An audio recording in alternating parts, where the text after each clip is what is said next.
আসসালামু আলাইকুম। আজকের ভিডিওতে আমি আপনাদেরকে দেখাবো আমরা প্লেয়ার অপশন প্রসেসটা কিভাবে মেসেঞ্জার গ্রুপে করব।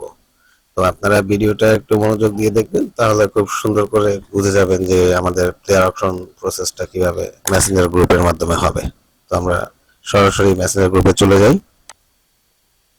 ধরেন যে এটা আমাদের একটি মেসেঞ্জারের গ্রুপ, যেখানে আমাদের প্লেয়ার অপশনের প্রোগ্রামটি হবে। তো সেখানে ঠিক এইভাবে আমাদের প্লেয়ারের নাম লেখা থাকবে। যে সাপোজ ধরেন একটা প্লেয়ারের নাম লিখলাম যে কাকা, আর পাশে তার রেটিংটা লিখে দিলাম, আর এই যে বেস্ট প্রাইস দিয়ে 1 মিলিয়ন লিখে দিলাম। ঠিক আছে? তো এরকম হওয়ার পরে আপনি সর্বনিম্ন বিডিং সর্বনিম্ন এক এক বলতে পারেন, অথবা যদি আপনি চান যে একবারে 10 বলবেন, 10ও বলতে পারেন, ইচ্ছা। ঠিক আছে? তো আপনি যখন এটা বলবেন, ঠিক আপনার মতো আরো অন্য অন্য কোনো পার্টিসিপেটার সাপোজ ধরেন 11 বলল, আপনি আবার 12 বললেন, সে আবার 17 বলল, আপনি আবার 20 বললেন। তো এইভাবে স্টেপ বাই স্টেপ বিডিং চলতে থাকবে। তো লাস্ট যে বিটটা থাকবে তার জন্য ধরেন 5 থেকে 7 সেকেন্ড 5 থেকে 7 সেকেন্ড ওয়েট করা হবে। তারপরে সোল্ড সোল্ড এইভাবে ঠিক সোল্ড দিয়ে দেওয়া হবে। ঠিক আছে? তো এই প্রসেসে আমাদের প্রত্যেকটা প্লেয়ার অপশন হয়ে থাকবে। আর আমাদের প্লেয়ার অপশনটা দুই দুই পার্টে হবে, একটা হচ্ছে আইকন পার্ট, একটা হচ্ছে রেগুলার পার্ট। আইকন পার্টে বলতে যেমন জিদান আছে, রোনাল্ডো নাজারিও আছে, পেলে আছে, মানে যারা লেজেন্ডারি প্লেয়ার তাদেরকে আইকন পার্ট হিসেবে ধরা হয়েছে। আর যারা এখন রানিং ফুটবল খেলছে তাদেরকে রেগুলার পার্ট সেকশনে ধরা হয়েছে। আর আপনি যদি কোনো কারণে অকশনে পার্টিসিপেট না করতে পারেন, আপনার পরিচিত যদি অকশনে অন্য কেউ থাকে, তাহলে সেও কিন্তু চাইলে আপনার অপশনটি করতে পারে। তো সেই ক্ষেত্রে আপনি যার অপশন করবেন তার বিডিং এ একটু ডিফারেন্ট আছে। তার বিট যখন করবেন তখন আমি এখন একটা টেক্সট দেখাবো, সেই টেক্সটটা আপনি করে তারপর তার বিটটা শুরু করতে হবে। এক্সাম্পল হিসেবে দেখাচ্ছি।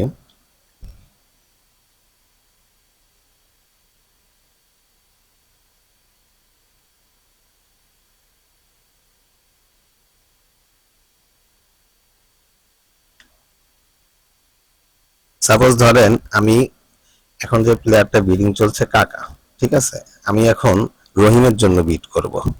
তা আমি লিখবো কি, bet for Rahim, bet for Rahim 21 million. এই কথাটার অর্থ হচ্ছে যে আমি এখন আমি এখন রহিমের জন্য বিট করছি। ঠিক আছে? কারণ এই কথাটা লিখলে তাহলে অপশনের যে অর্গানাইজার সে তাহলে সহজে বুঝে যাবে যে আপনি রহিমের জন্য ওই প্লেয়ারটি বিট করছেন। তো তারপরে আর নেক্সট টাইম যখন আরেকজন যখন আবার বিট করবে, তারপরে যখন আপনি আবার যখন তার পাল্টা বিটের উত্তর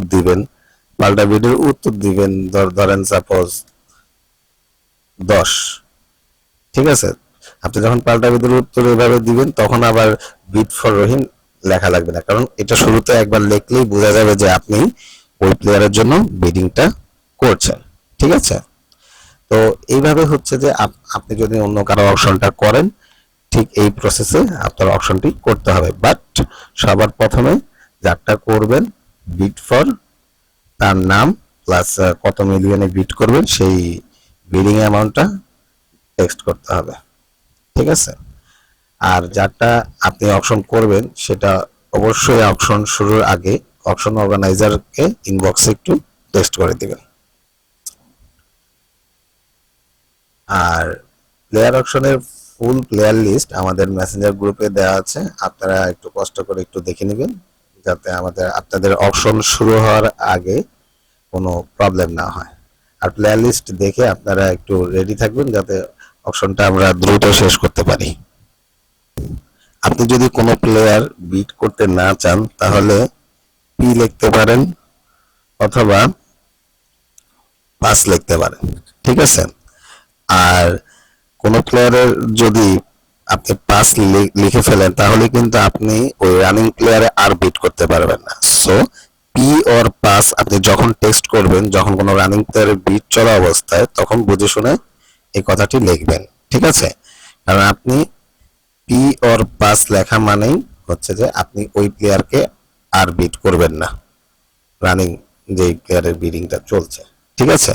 এই কথাটা অবশ্যই একটু খেয়াল রাখবেন, আর নিয়ম কানুন বুঝে একটু অপশনটি করবেন, তাহলে আমি আশা করছি আপনি খুব সুন্দর মতো একটি ভালো টিম বিল্ড আপ করতে পারবেন, ঠিক আছে? আল্লাহ হাফেজ।